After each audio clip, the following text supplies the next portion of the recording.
Welcome, everybody, to another episode of Needs Some Introduction.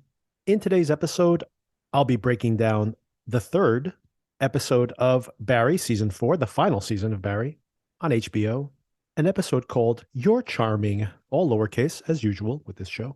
Also, I'll be getting Sona's reaction to this week's most recent episode of Succession. If you're only here for the Barry recap, or if you're only here for the Succession conversation and want to stay unspoiled on the other conversation, do check the show notes so you know where to jump in the episode. But before we get to that, just some news and a couple of reviews, spoiler free.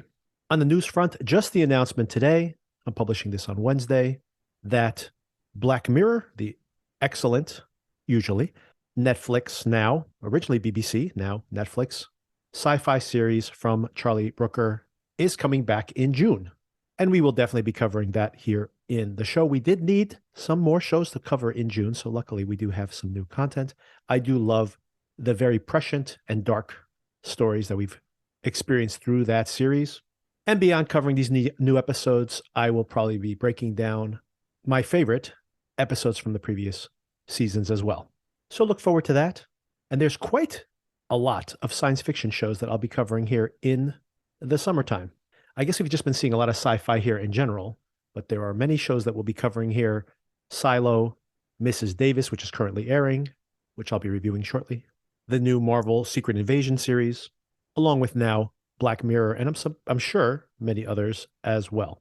So we can look forward to that in the future.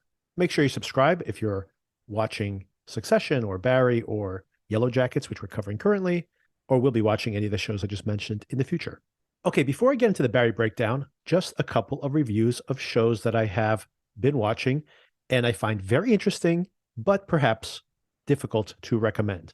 Number one, a show that I will probably watch through, Peacock's Damon Lindelof series, Mrs. Davis.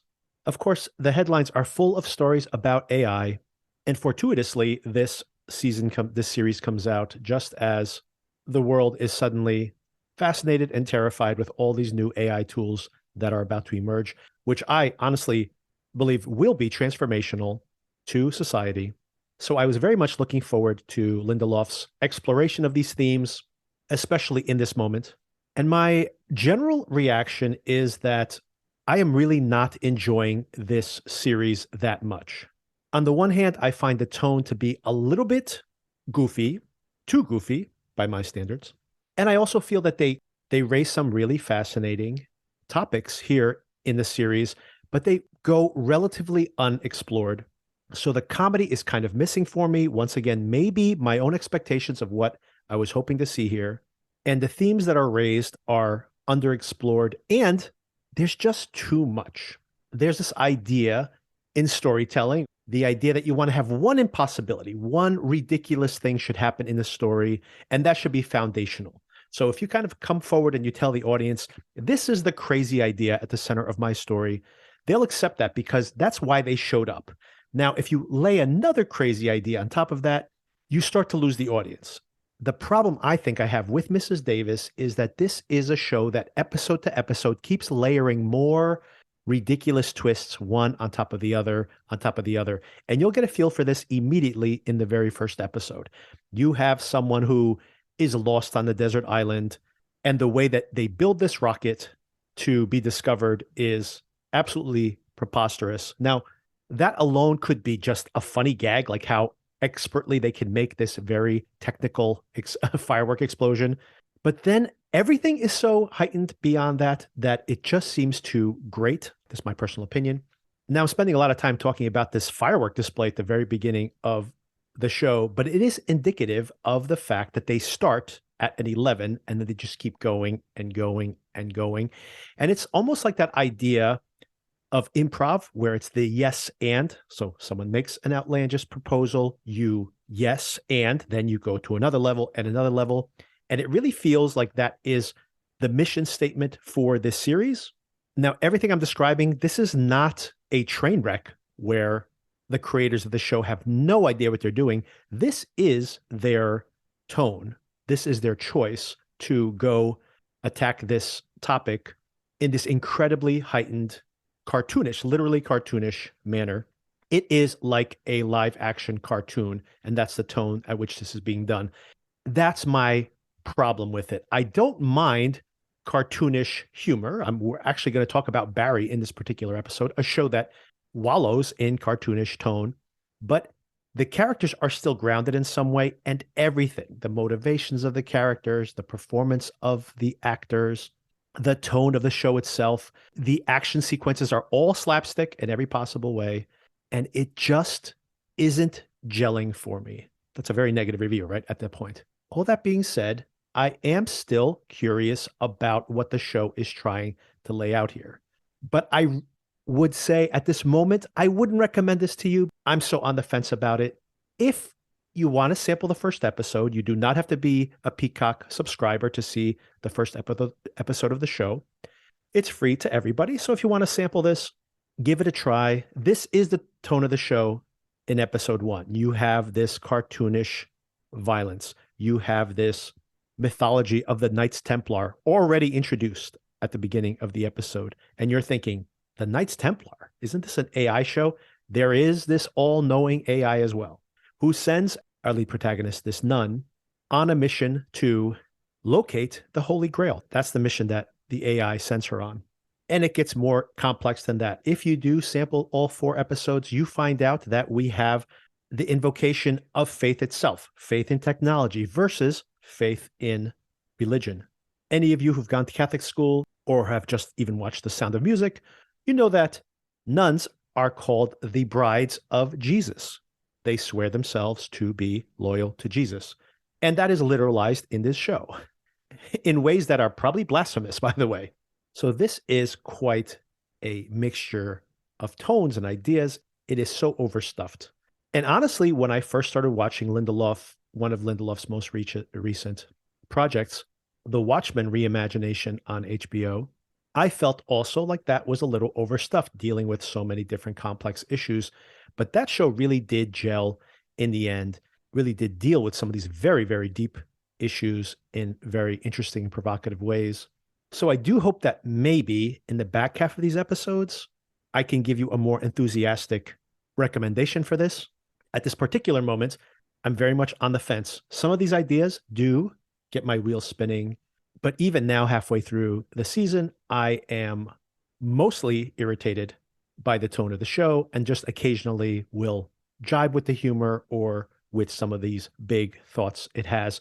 There's just so much that is just continuously being introduced episode to episode that they can't even really grapple with these ideas that they've already raised. So perhaps in the back half, this starts to coalesce. I will keep you posted because I will be watching and I'll take that bullet for you all if it turns out to be bad. Okay, less than investment of time, but also overstuffed with ideas and too much plotting is the new adaptation of Dead Ringers, which is available on Amazon Prime. This one is available to watch all at once, and except for maybe the last 2 episodes or so, the episodes are short enough where this could be a pretty quick binge. This show has a truly excellent pilot episode, which is short, and maybe that has a lot to do with it, and introduces some really pressing and important ideas about how childbirth is still a dangerous and overlooked practice in medicine, even though it is one of the absolute most common procedures in the world. It is a natural process that medicine has not been able to refine or improve. If anything, it's made it more dangerous for these women over time. And this readaptation of the David Cronenberg film, created by Alice Birch, who is a very talented writer, having written the very successful Normal People adaptation for Hulu and last year's excellent The Wonder for Netflix, just to name 2 of the many projects she's been involved with.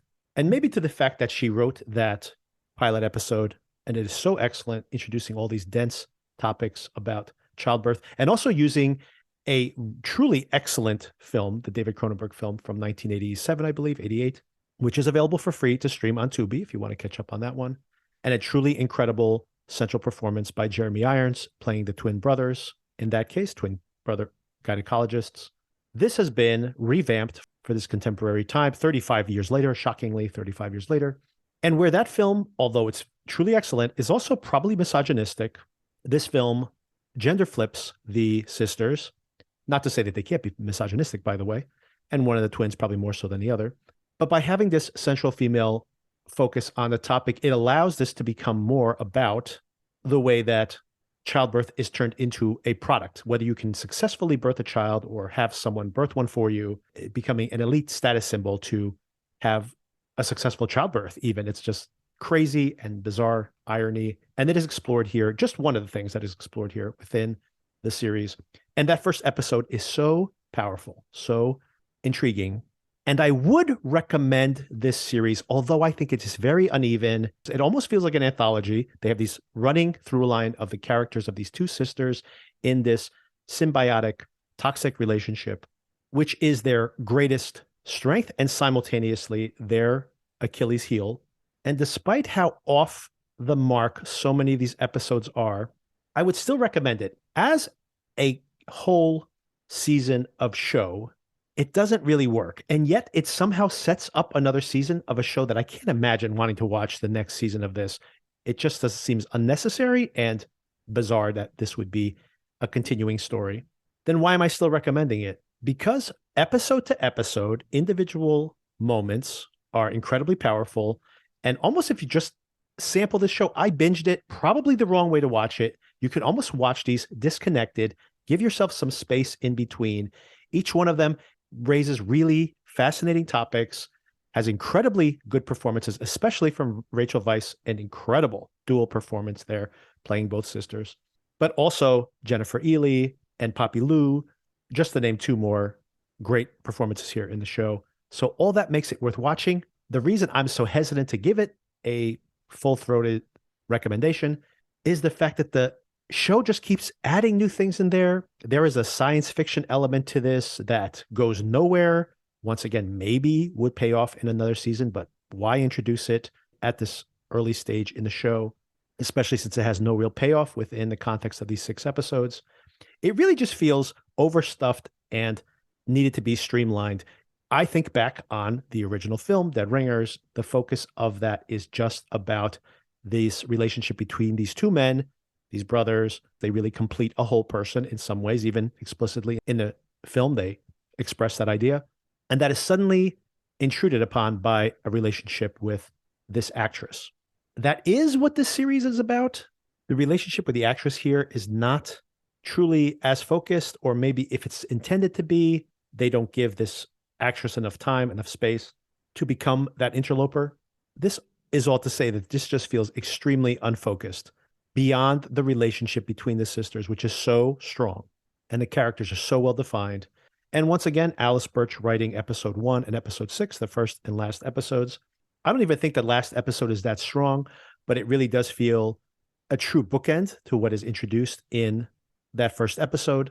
Whereas a lot of the episodes in between, which have other writers and directors, keep introducing other topics. There is some satire of the upper class, especially in episode 2, which is a very entertaining episode and yet feels disconnected from the rest of the show. So yes, this is a very, very confusing tonally, and yet full of really memorable performances and moments. So a recommendation with trepidations.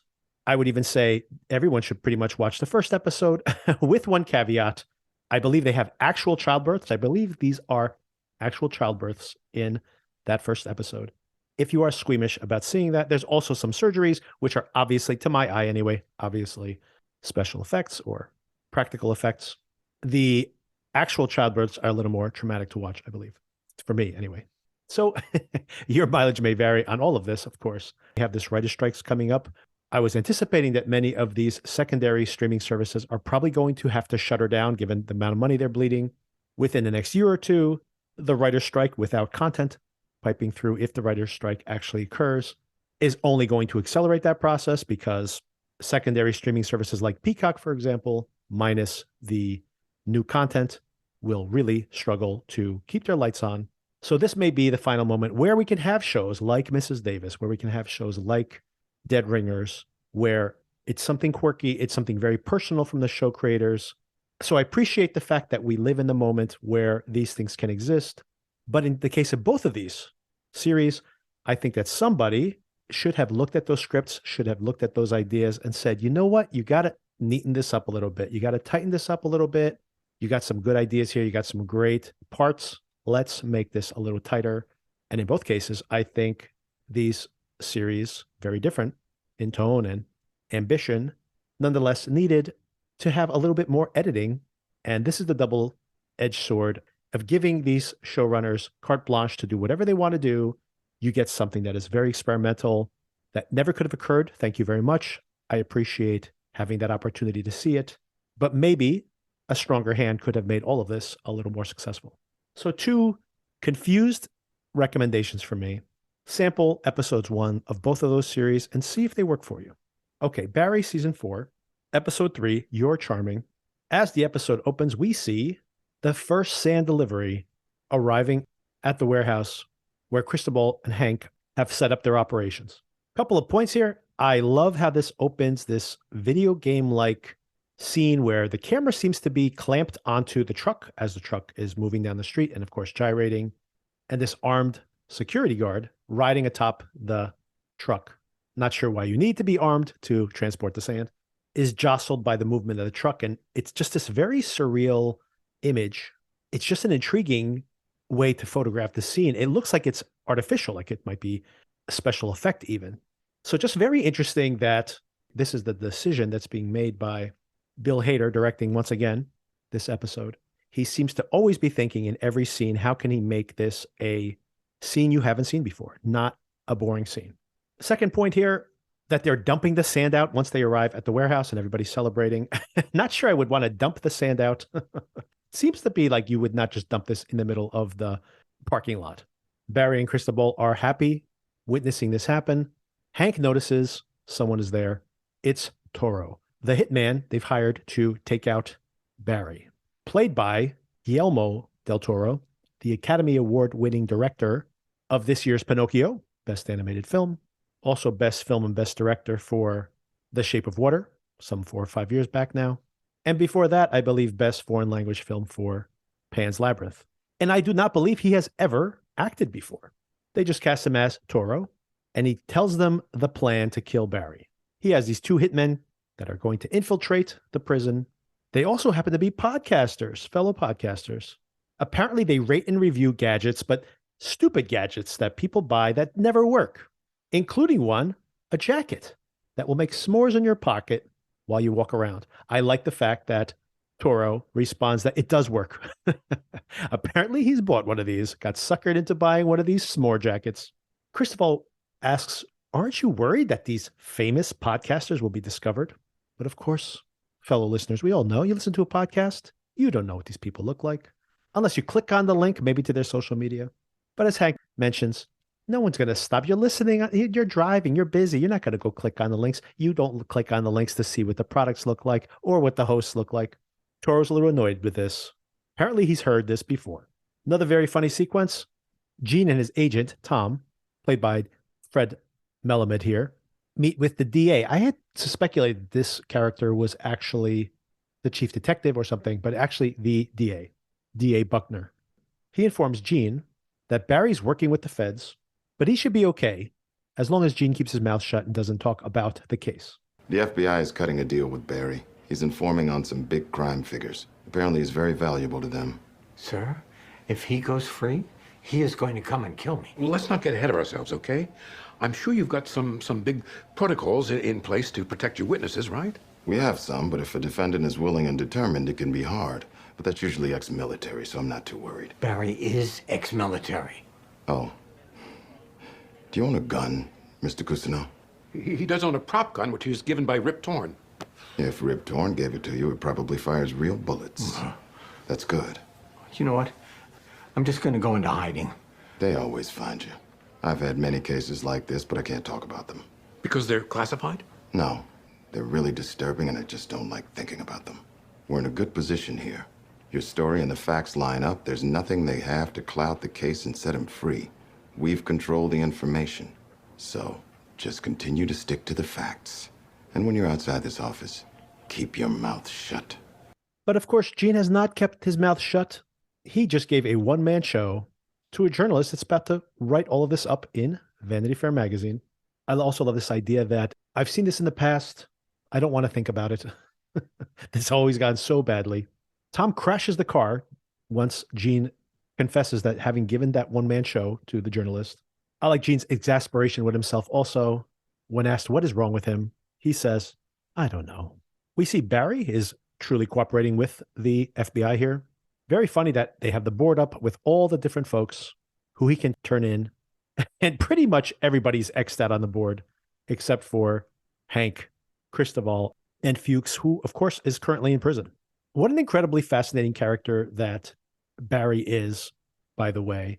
He really sees these people that he's literally turning in at this moment as his buddies.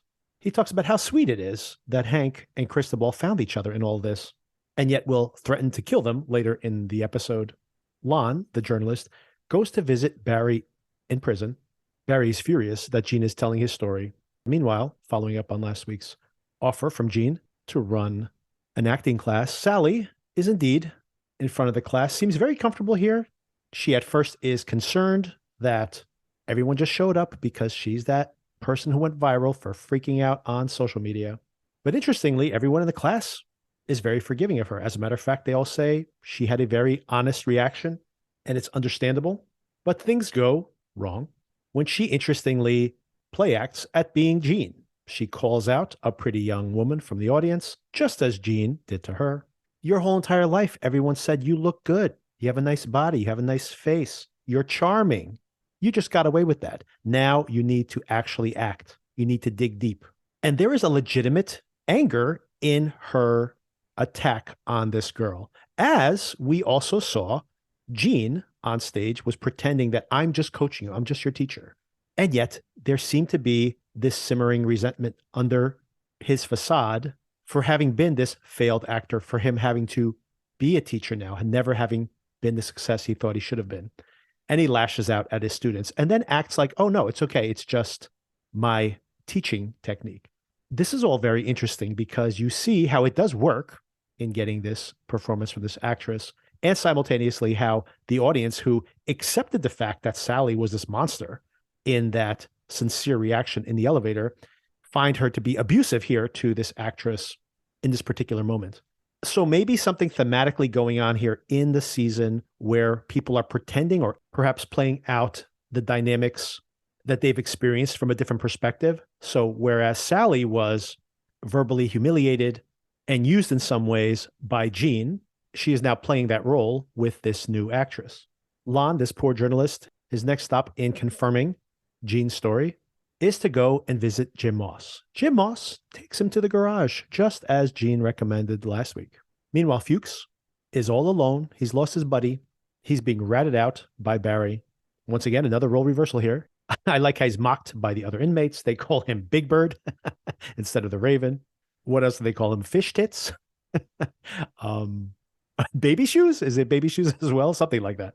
Fuchs still has this hidden burner, is in communication with Hank. Can't take this humiliation anymore. Hank says, don't worry, they have somebody on the case. Barry won't be a problem anymore. After Hank gets off the phone, he gets an unwelcome visit from Batir, who is alive, and warns him that the Chechens are coming to run LA again, and he either works with them or he and all his men, this whole new crew, will be wiped out. We do get to see the real Barry, perhaps, this childish internal monologue that he has going this season. He's always the victim. He does so much for everybody else. No one does anything for him. He's furious about the whole Gene betrayal. At the moment, he's betraying Fuchs. Tom and Gene are looking for Lon. They eventually do trace him back to Jim Moss's house, but the whole sequence of events is pretty hilarious. They break into Lon's house. Tom decides to get a snack or something rather than focusing on the search. Lon's wife shows up and doesn't seem to be disturbed at least, by having these strangers in her house, and mentions, oh, yeah, he's going to go interview some father. Of course, Gene right away knows he's talking about Jim.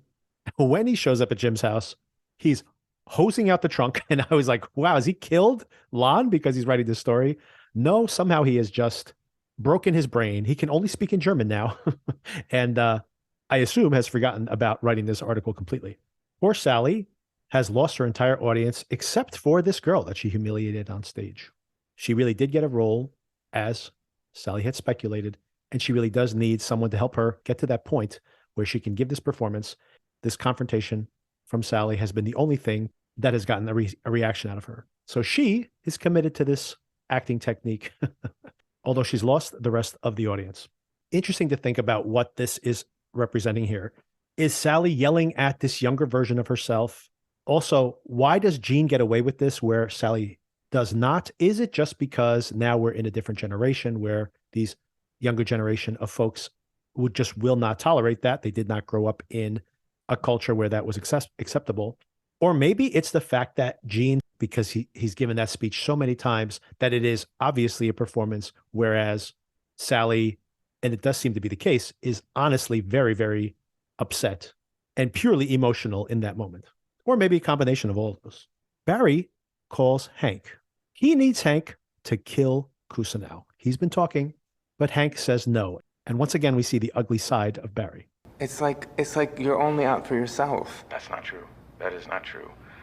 I don't know who you're talking to. I don't know who everybody's talking to, but I've been nothing but good to people. I'm a good friend. I am a good person. That is who I am, okay? This is me looking out for you, all right? Then why are you talking to the feds? You think that's the kind of person I am, that I would talk to the feds? I'm gonna forget you said that, and you're gonna do what I ask. You're gonna get dog catcher for me, all right? I'm not doing shit for you, Barry. Hank? No. Hank. Not anymore. Shut up! Hank, do what I say, because if I fucking get out of here, man, you are... The day you get out of prison is my fucking birthday, man. Okay? Oh, you're a tough guy now? Oh, you think you're a tough guy? Is that what it is, Hank? You think you're fucking tough? You're not fucking tough, Hank. You don't know what fucking tough is, motherfucker. You fucked up. Why don't you enjoy hell? Fucking dead. You murdering, Fuck you. self-centered, lying, fucking narcissistic piece of shit. Fucked up. Barry in that scene in the courtyard by himself, talking about how much he gives and gives, and no one gives him anything. And now this cold splash of water from Hank. You're selfish, narcissistic piece of garbage. Enjoy hell. And Barry, of course, interestingly, trying to have Kusanov killed. Now, if he cuts the deal with the FBI, they're probably going to give him witness protection and take him out. So his vendetta against Jean is purely the fact that he's talking.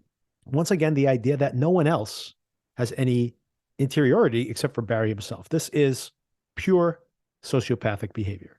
A couple of real comedic highlights here towards the end of the episode. Watching Rain Man, Fuchs has an epiphany. He's the Tom Cruise character, and Barry is Rain Man. They need each other. Fuchs makes this big scene. You hear in the background, inmates, Fish Tits is freaking out, trying to raise an alarm that someone's going to try to kill Barry. They think he's just trying to create a scene here, drag him away. And then maybe the comedic highlight of this whole entire episode, Barry's meeting with the agents, with the FBI agents. These assassins have arrived. One played by Fred Armisen. And I could not stop laughing. Fred Armisen's absolutely horrendous poker face here. So hilarious. Barry's just like, that guy right there, he's trying to kill me. He's got a weapon or something. That guy's going to try to kill me. He pulls out one of these single fire pen guns. It misfires, blows off his hand. But there's the other gunman, the other podcaster gunman, is in the drop ceiling above. Kills everybody else in the room, except for Barry, who is not in his line of sight. Retrieves one of the agent's guns, kills the other assassin, and makes his escape before reinforcements can arrive. And that's the end of the episode. Barry is back out again. And who is he going to visit first? He has bad blood with Jean. He has bad blood with Hank. And he's trying to run off with Sally.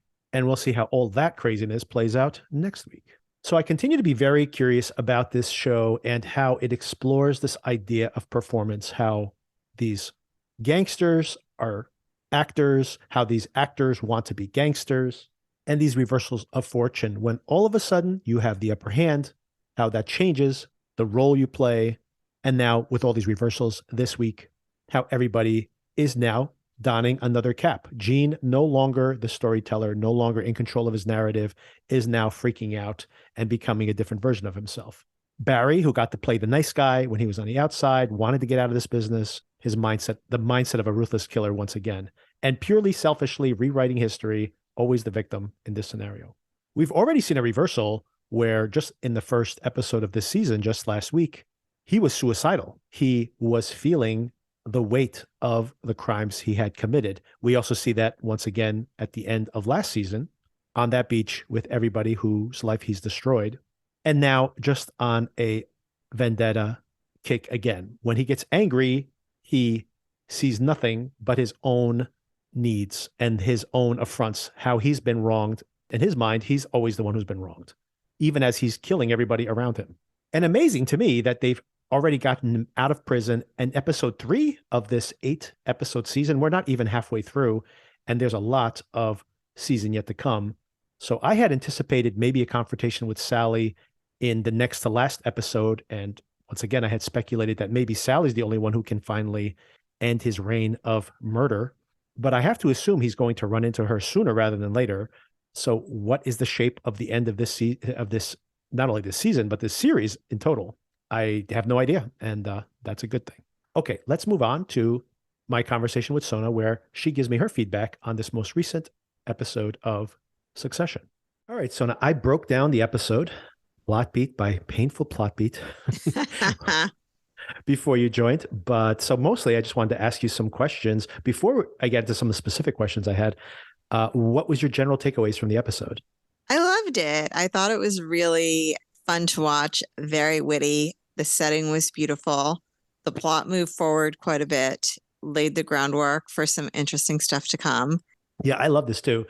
By the way, anybody who's listening to this who usually only listens to the Monday episodes, Sona and I actually discussed in the Wednesday episode when I was actually talking about Barry as well. The top of that episode, we were discussing like the power rankings. And maybe we'll frame this conversation the same way because some of the reversals we had just discussed last week kind of happen right now. So it gets interesting to kind of see the ups and downs week to week. So I have so many questions as to what anybody is doing here, intentionally or unintentionally, lying about every single interaction they have with each other. Like there's not a single interaction in this episode practically that is not a lie or a manipulation on its face. Would you say Mattson wins the episode? I think he's towards the top, but isn't he potentially completely overpaying for this, don't you think? I think he's potentially overpaying. I think he can afford to do that, though. Yes. So I don't think, even if it's a poor business decision, I don't think it will necessarily be a damaging business decision. Maybe it's just my perspective having lived with these other characters for so long and Mattson for a comparatively short time. But to me, it feels like he knows exactly what's going on. He knows exactly what he's doing. And this is all a very intentional plan that he has set into place. See, I feel the same way. In my breakdown, I was talking about how I think he is playing every single angle here. But this is what's interesting about it. When he's on the mountaintop at the end of the episode and he has that confrontation with Roman, which was great. Yes, incredible. An incredible scene. It seems like he is offended at that moment. I feel like with Logan gone, he feels like he is leagues ahead of the rest of these people and is having fun playing with them. Yes, I completely agree. And I think a lot of it for him is just the fun of the game, apart from the business strategy, apart from what he really wants. Like, I think he is having fun putting people on the spot and seeing the deer in headlights look when they don't know how to respond, right? I think that's entertaining for him. Maybe what happened with him and Roman is at the point that he was like, okay, enough with that. Let's just get this done. Roman finally reached his limit. And now, he's annoyed that it's not on his terms as much as he thought it was. And that aggravated him. I definitely believe he thinks he's tons smarter than everybody else. Yes. Right now, I think he's tons smarter than everybody else. I agree. Yep. But I could be wrong. Alexander Skarsgård? I'm not sure if there's a Skarsgård is doing a fantastic job here. I think this character is so much fun to watch, so charismatic. Even when he's being a jerk, like you still want to see more of him. I just am really entertained by all of it, I will say. Yeah, a couple of things in that regard. First of all, Logan is gone now, and it's great to have Skarsgård, who they cast last year. They didn't use that much. was pretty muted in his performance, but now coming in here as like a true alpha again, which the show obviously needs to some extent. So they really get to use him 100%, and it's so entertaining. And second of all, like to follow up on something you were saying there, exactly that he is replacing Logan as the alpha, right? These guys are not alphas, right? Like he is the alpha predator, and he has arrived, and he's going to make mincemeat of them. And maybe that's where he's a little disappointed by the competition at this point. And now he just gets to like play with his food to some extent, because with Logan, he probably did want to manipulate the deal and see how much he could squeeze Logan, because Logan is a tough customer, right? And now in this regard, he's probably getting something very different, but he probably just thinks that he can, it comes down to that moment at the end where he asks Shiv to snap a picture of them being completely miserable.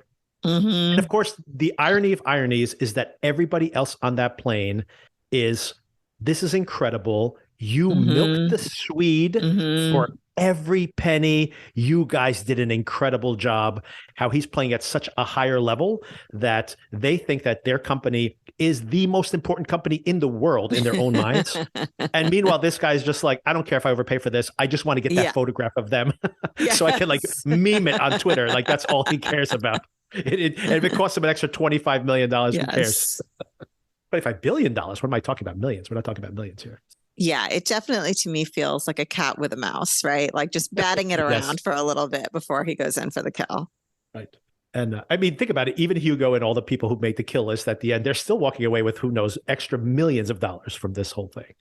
Yes, no. And the one, I forget his name. Carl. Yeah. I mean, he's the one with the presence of mind to be like, my golden parachute is back in place and bigger than ever. Even bigger. I can afford the island easily. Yes.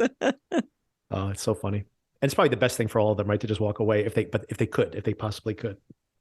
Yeah, I think it's just that ego of walking away on your own terms, right? Versus having the decision made for you. Speaking of ascendancy here, coming from a very low point last week, is Shiv. Shiv's in the background, like even physically in most of these scenes, but she actually is getting the ear of Mattson. And think about it, at the end, she said and I have to ask you about how real you think this story is that he tells, but when she's basically saying, these are the people you need to manage that issue. You need Carolina, you need Jerry. Jerry's really good at that. And think about who survives at the end. It's Carolina, it's Jerry, it's Shiv, and it's Tom, who did not impress him in any way, other than the fact that Tom is married to Shiv. It's like basically, and once again, is that more about him thinking Tom's an asset, or this is more for him to play with them? Because if they're both around him in his orbit, he gets to see their toxic dynamic play out. So it might just be more entertainment value for him. It's just Shiv related. Everybody else is gone. Everybody else is gone. Right. Except for Greg, who Greg's not on or off the list. I'm sure he'll just keep floating around in the background under the radar. As usual. Exactly. Just keeps showing up places.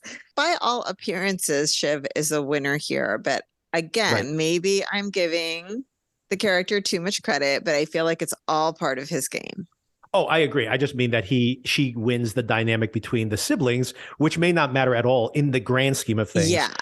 It's all they care about, but it doesn't really matter in the world itself. Yeah, I mean, it actually made me a little bit sad that she was in that position, because I do think, despite edging her out last week, there were a lot of times that they made a point of showing Kendall and Roman trying to keep Shiv involved, asking for her to be brought into the room and going to her with their thoughts. And they seem to be trying to keep their promise that she would be involved in everything, even though she wouldn't be in the actual official roles. Sad to me that she was willing to be a Mattson supporter over her brothers by the end of the episode in that way that she did. They don't think Pinky can dance, so they want to cut her out of this whole thing at the end. They have their little plot. They're completely transparent plot, by the way, that he sees coming a mile away going, you think you're going to scare me off by telling me that the movie's over budget? And, he's like, I don't care about this. Like, my company is logistically probably much more massive than that. And they're still, once again, just thinking about their own backyard and how important it all is. But they are children playing this game. They made this ill-conceived plan in the tram, right? I think it happened in the tram. No, remember they talked about the night before. They have that long conversation. Yeah, and they didn't include her in that. So that's exactly. fair. And it did feel, though, very much like, and you mentioned this already, the dynamics with the father are all just being replicated and displaced, right? Because that to me was a very Logan Roy thing to do, to be like, but I'm having fun. I don't want to give it up. I'm not going to do it. I like this power, right? Like, isn't that, again, full circle to the beginning of the series where it was all supposed to be given over to Kendall and Logan decided, not quite yet. I'm not done, right? So, and I also thought, by the way, and maybe you mentioned this in your breakdown, the callback to Kendall listening to the gangster rap on his way to work was fun. Jay-Z is the exact same album, by the way. Yes, so, I called it out. Yeah. So many things coming full circle of like them replacing the father and deciding that like they just aren't ready to let go of the power. So why should they?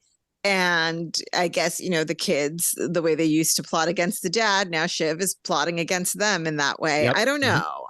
It's really sick and twisted, I guess, how we get sucked into certain dynamics in our life and just can't let them go. But so yes, okay, point taken. That is fair. I also want to mention about Shiv, and this is purely a tangent, but they've got to make up their minds. The other week she wasn't drinking; she was trying to cover her stomach. This week, her midsection is out, and she's holding a glass and takes a sip from it. Which is it? Well, you know, I would say that she plays that correctly, and I did call that out as well.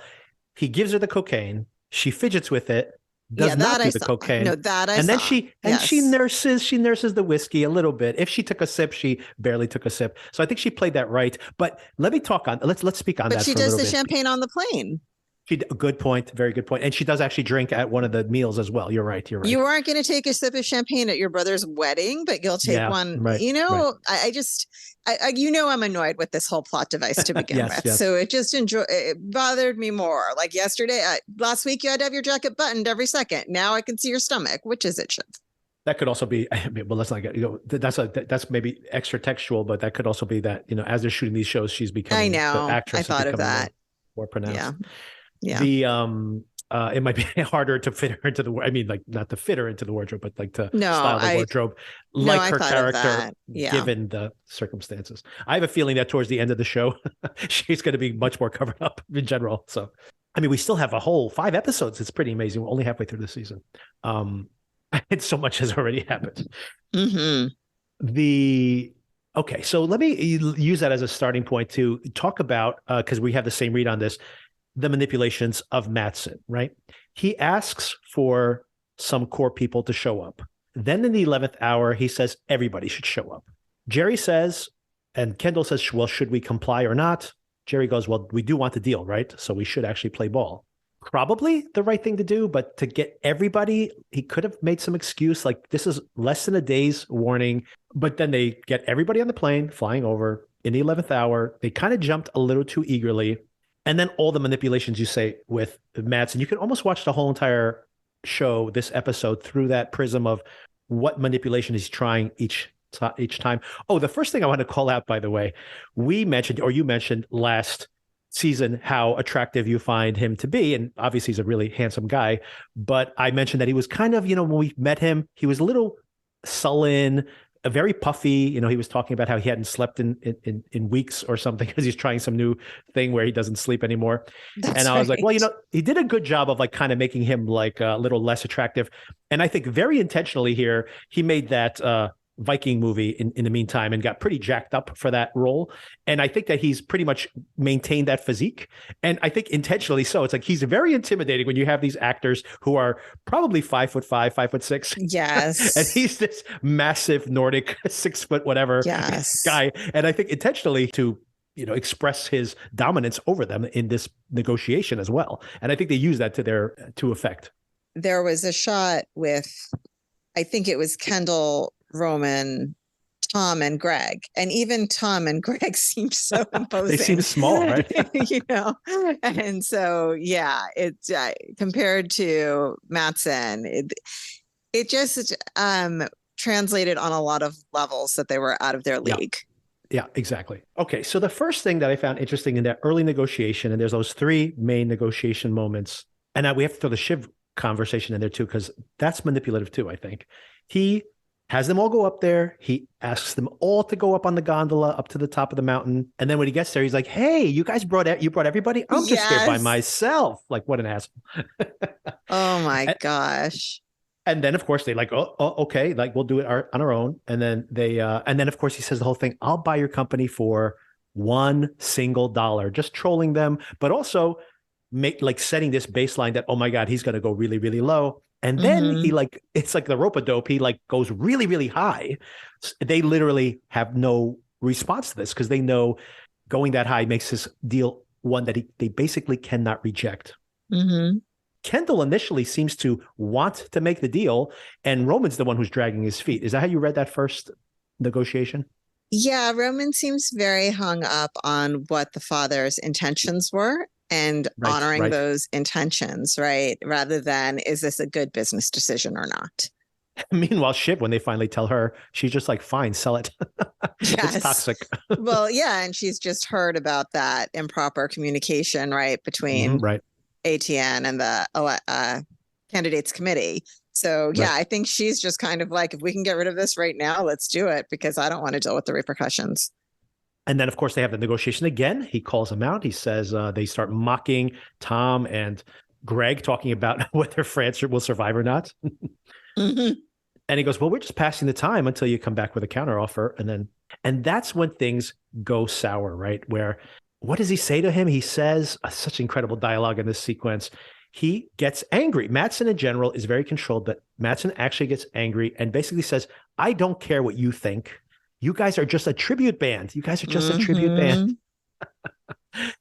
But then, of course, he does say at the end, like, this is where I think he's actually being like a pragmatic, cool-headed businessman. He says, I'm trying to make you rich. And of course, this is incredible. Kendall says, and this is something you've said 100 times before, Kendall says, already rich.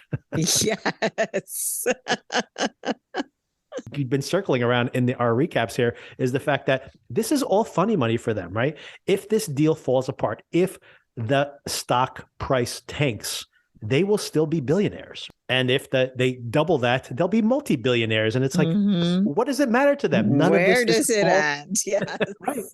They're rich no matter what. It's like that really has very low consequence, except for their own imposed consequences of their egos or their the story about the legacy of the company or whatever. Like, will people say, and then the Suns blew it and ruined it, right? Like that's what they're concerned about. The dialogue here was really terrific. The way they're talking over each other and making their points, and the dismissiveness of Matsson. He's just like, you're not on my level. So why am I lowering myself to you? Listen to me. I know what I'm doing. Let's get this done. And if the negotiation's not going to be fun, like from a business perspective, then that's, like you said, then all of this just becomes about Matsson toying with them. Okay, a couple of things happen in that night that I wanted to mention as well. One is when Kendall finally says, you know what, we're going to blow up this deal. But of course, they do not have unilateral blow up the deal control anymore. It's funny because they still feel like they have all this power in this situation when they really don't. They don't have that power. Logan did not have that power, right? He was not the shot caller that he was initially. Then he and his family, when they bring in Stewie and Sandy and the other investors eventually to bail out the company once again, like whatever that was, season 2 or so, the family itself does not have any longer 50% control of the board. So they really can't just pull the plug on this. And Kendall says something very interesting here. He's saying, okay, let's blow it up. Roman actually wants to do that even from the very beginning, but now he's finally got green light to do so. But he brings up the fact, and of course it's true, that this is really dangerous because we are not the owners of the company. We're negotiating with someone who would be the singular owner of the company. We are not that position. We are just these figureheads. Then the board can just go around them because they just have to buy the stock, and they can obviously find 50% of the stockholders to take this incredible price. It'd be pretty easy to organize that. So they're like, we need to have him walk away from this without letting the board know that we're the ones who are doing this. It's not just a numbers game of the board. It's that comment Roman makes, if an SEC violation happens in the woods, does anybody hear it?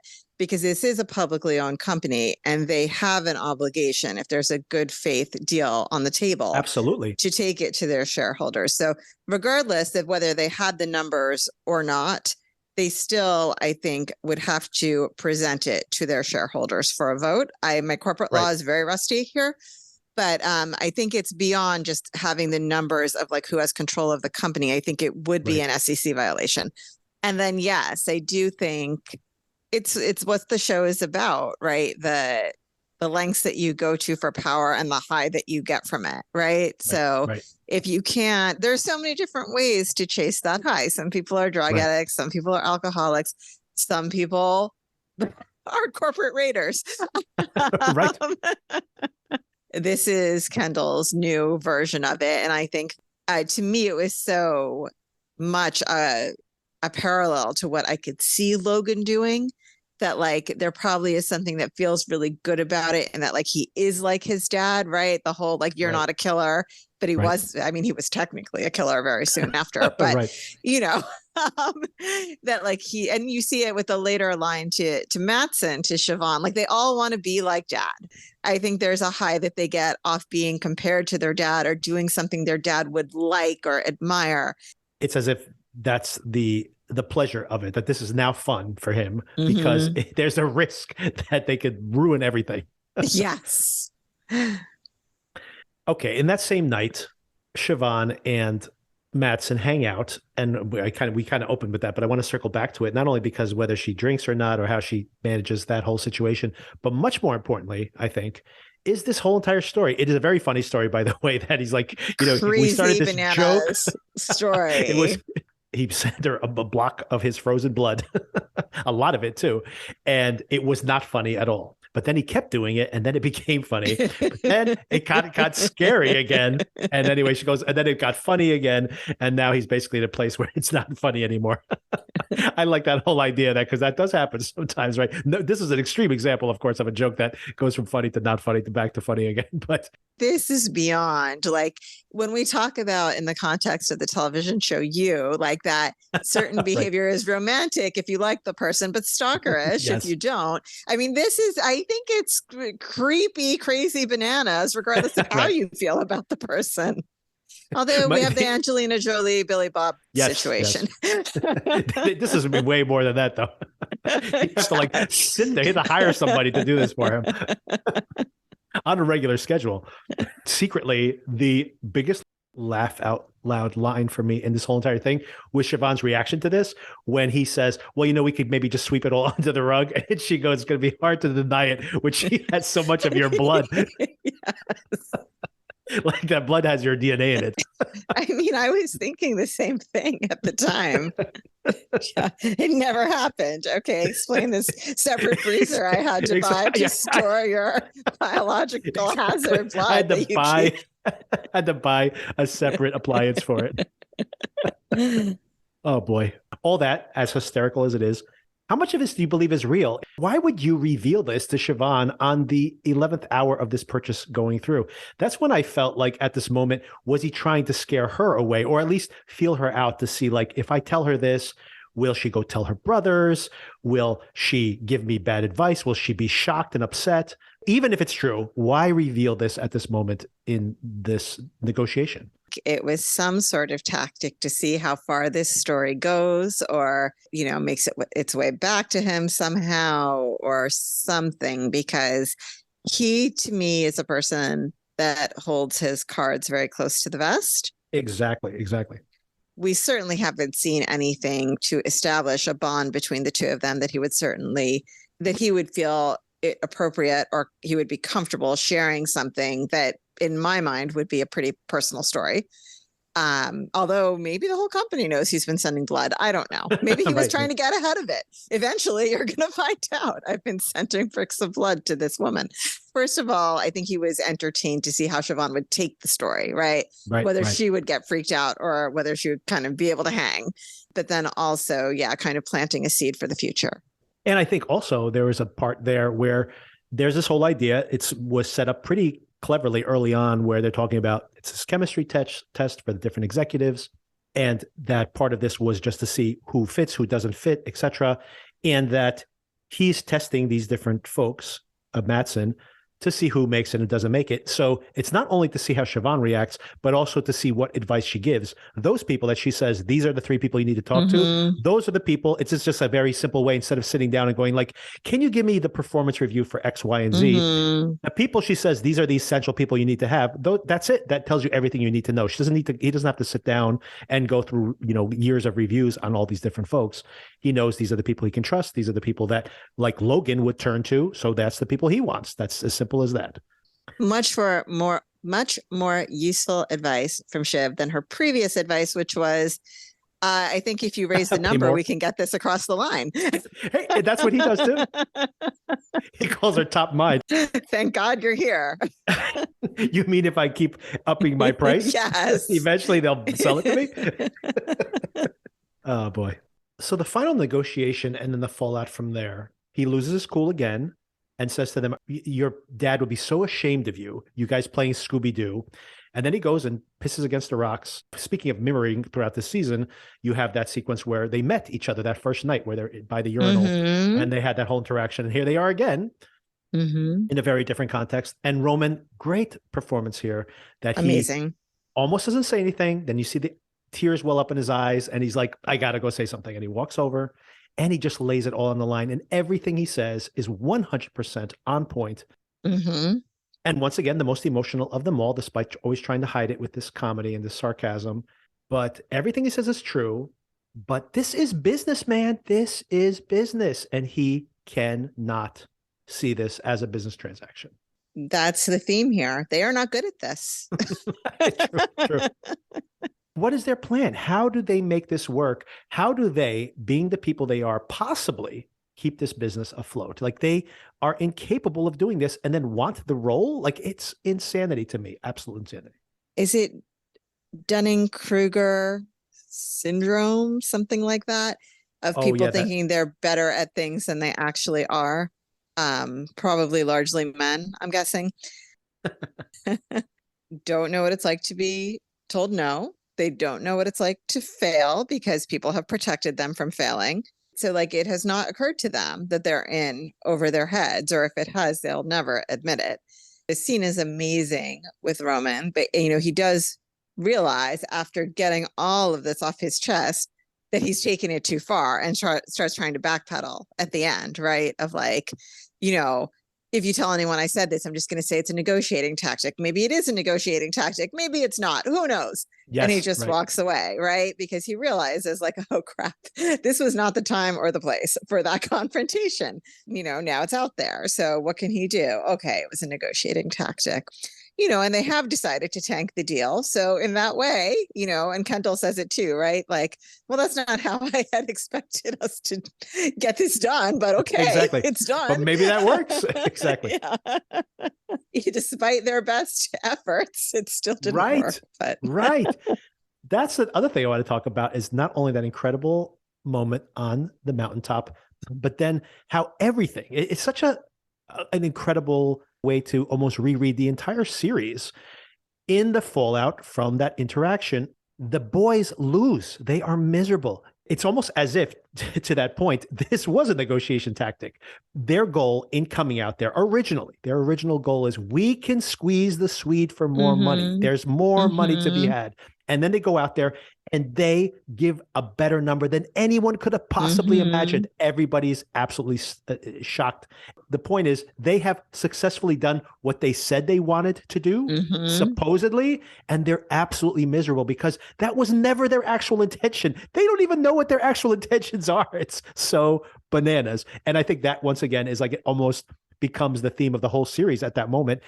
It's incredible. What an incredible reversal here, that Matsson is paying way more money and somehow wins. It's so bizarre.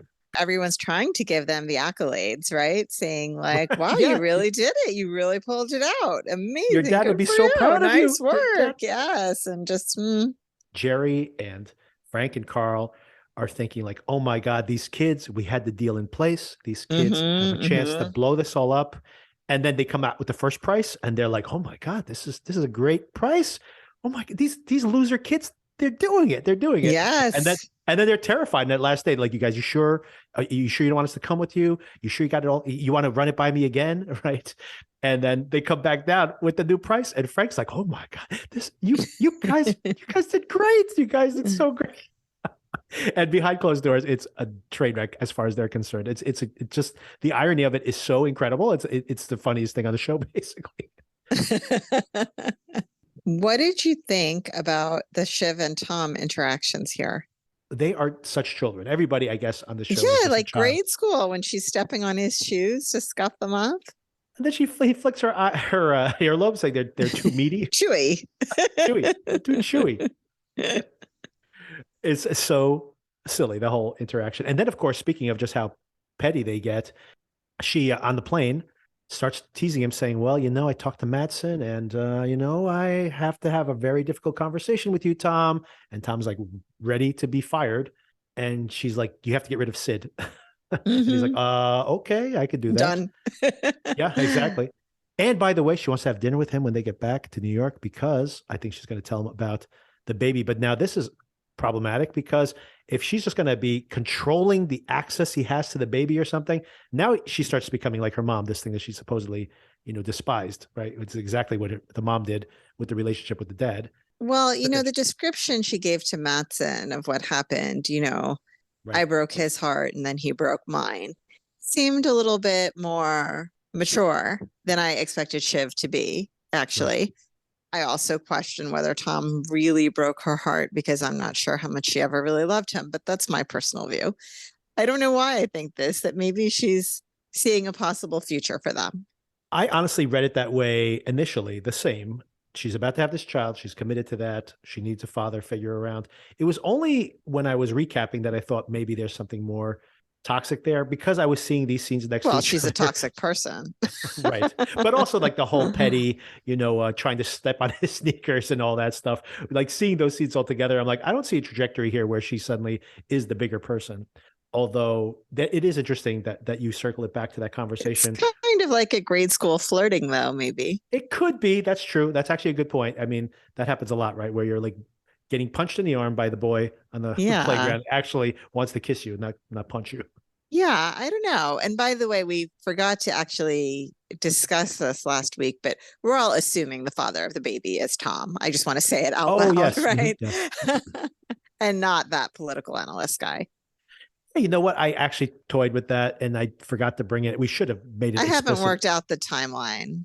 We could be 100% wrong on this, but in general, like just the internet chatter is just explicitly that they think it's Tom's child. Gotcha. We could all be wrong about that as well. So it is possible. She could have just had a one-night stand at some point. Like, we don't know, right? We don't know what her personal life is like. I would assume it's just too messy to bring someone else into it at this point. I think it's just going to be about Tom. I agree. And that, because that thematically makes kind of sense. Does she want to reconcile this marriage? Because it's all about, reconciling the family, or that makes more sense than like, there's just some other guy who's. I agree. Yeah, we have 5 more weeks of show. There's a lot of show left. Do you think that there's somehow the Madsen, the Gojo deal doesn't happen? Like, who would walk away from this at this point? I'm assuming it happens, but then I'm just wondering, for the whole idea of the show and succession and who is going to be the successor, where would that leave that plot? You make a really good point there. Yeah. He's made the point that he thinks this is a parts situation, right? He's buying it for parts, not to maintain some aspect of it and its leadership. So then what? Yeah, no, I think you make a really good point there. If this is about succession, yeah, you're right. Then you would theoretically assume it's a succession for the company.